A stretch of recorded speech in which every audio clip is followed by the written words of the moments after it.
But grammar can also give us intrigue and drama at times, and I wanted to bring that out.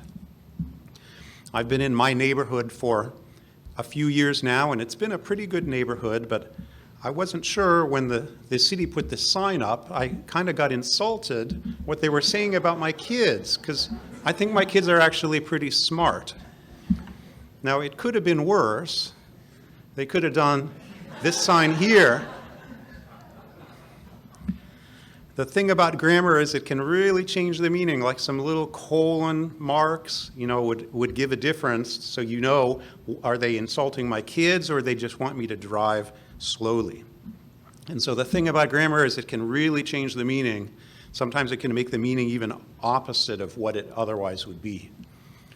Now at my work, I interact with people from all different countries with differing levels of English skills and differing levels of grammar. And sometimes you have to read an email 3 or 4 times to figure out what in the world they're talking about.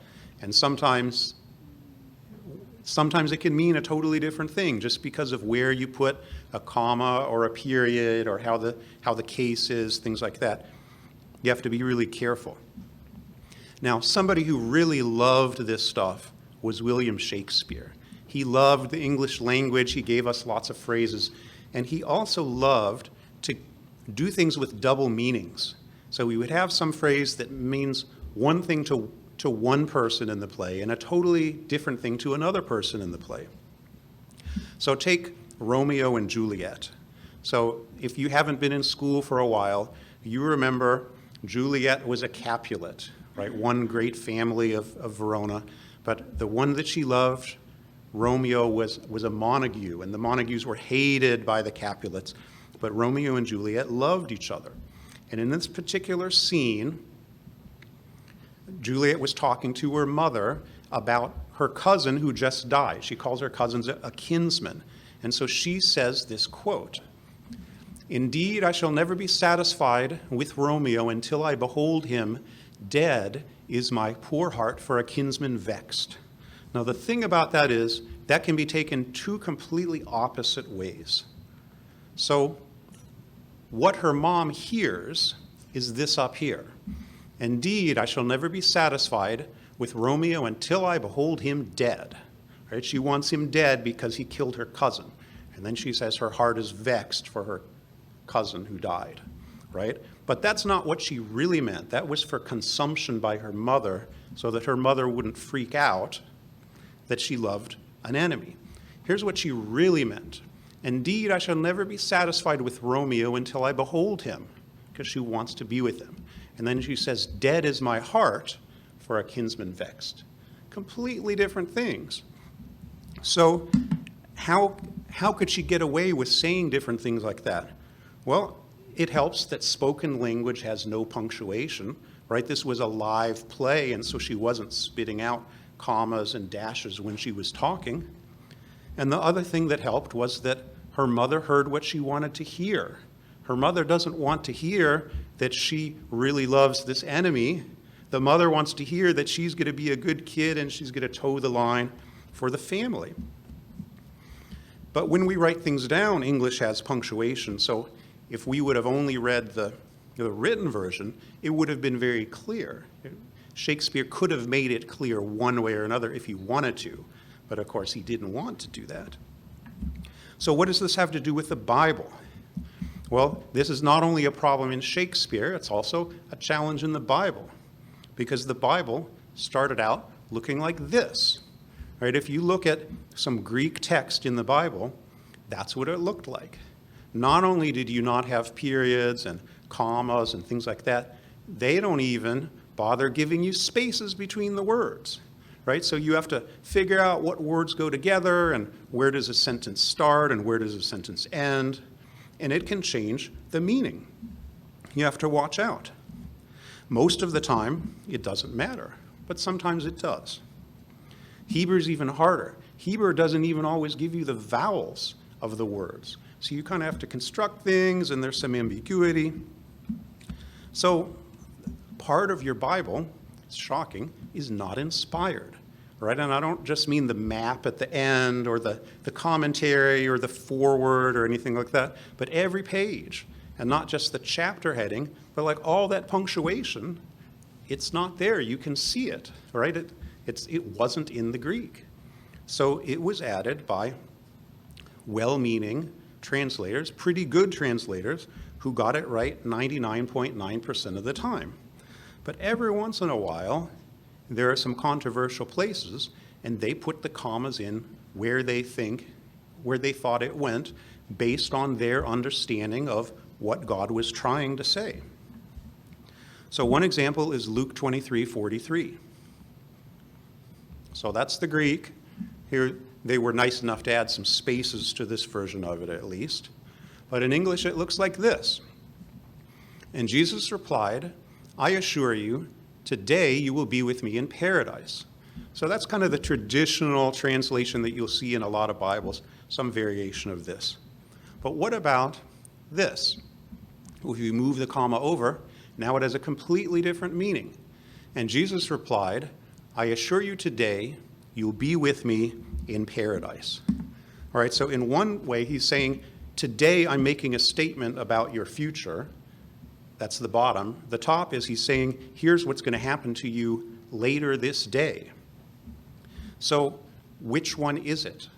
All right, well, the people who translated it, right, King James's committee that he appointed to translate and make an authorized English version, the King James Bible, well, they believed in immortal souls. They believed that when you die, your soul had to go somewhere and continue to be conscious, right? Either you're alive on the earth, or you're in heaven, or you're being tortured in hell, right? And so they thought to themselves, okay, well, they're dying, they've got to be somewhere, so we're going to put the comma where the top part says.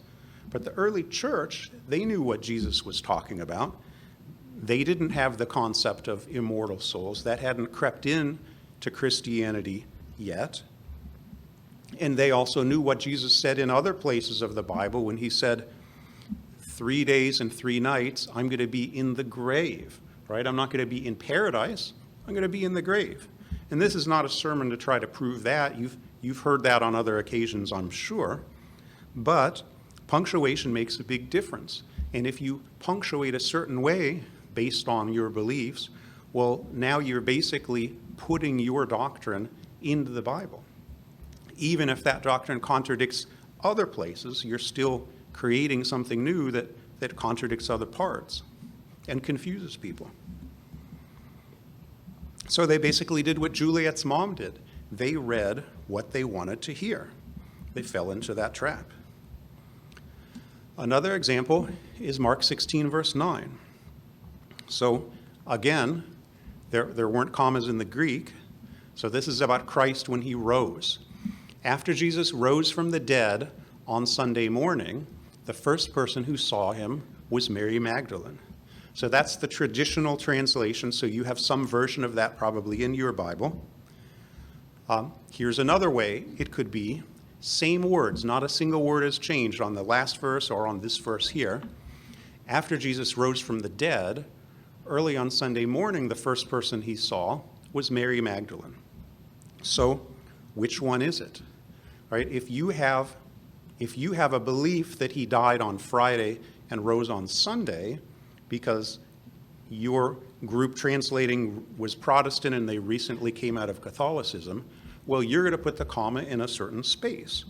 But if you understand the background that not everybody has, but we have the background of understanding the holy days, understanding that he died on Passover, understanding that there were 2 Sabbaths that week, and he died right before the Sabbath, but it wasn't the Sabbath starting on Friday. It was a different Sabbath. So we don't have to try to shoehorn 3 days and 3 nights into Friday to Sunday. But if you do have to shoehorn it, then you're going to put the comma in a place that supports that shoehorning. A lot of you know that we recently got back from an RV trip, traveled around the country, and we got back on Wednesday, right? So, and then I went to work on Thursday. So if I would say, after I returned, on Thursday, the first person I saw at work is Mary. right? It doesn't mean that I returned on Thursday. It means that I returned, and then on Thursday, the first person when I got to work was Mary, right? But if I would say, after I returned on Thursday, the first person at work that I saw was Mary. But it's the same thing. It can be totally different based on where I put it, even though the exact words are the same. One final example is 2 Corinthians 6, verse 2. Here we have this verse. Behold, now is the accepted time, now is the day of salvation. The thing about Greek and Hebrew is that they don't have definite and indefinite articles like we do. That's what a and the are. And they're not the only languages without that, right? Chinese doesn't have that. Many Asian language doesn't have that. So if I tell my Chinese friend who's helping me move, and I say, go look for the truck, and then he comes back in the house and he says, I see truck. Well, did he just see a truck, or did he see the truck? It makes a difference whether he saw a truck or the truck, because I don't care if he just saw any old truck. I want him to see the truck so that I know the movers are there. But his language doesn't have it, and neither does Greek. So when they made this, they had to decide, the translators, should we say a or should we say the? So if you believe that if you don't accept Jesus Christ right now in your life and then you die, that you're going to be burning in hell forever, you're going to choose the, right? But if you understand that God has first fruits, and the first fruits are being called now, and that other people who have never heard of the name of Christ, clearly they're not being called now, but they will be called later, then you will understand that there's another way to say this. There is more than one day of salvation.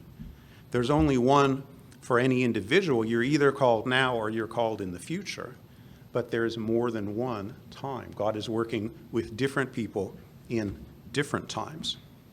If you would have asked the translators working for King James and said, well, what about somebody over in China who's never heard of Jesus?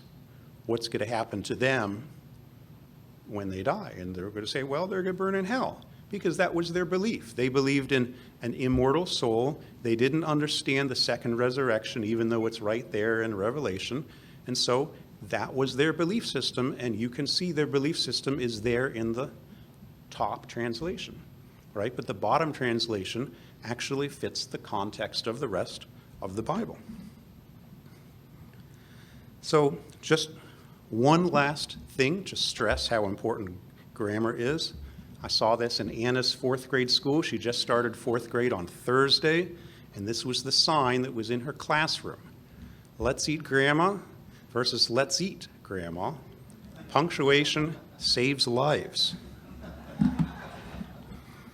So don't be like Juliet's mom. Instead, let the Bible interpret itself. Use the context of the Bible when there is ambiguity. God has a great plan for us laid out in the Bible. He's opened our eyes, and he's given us the tools that we need to understand the message that he wrote.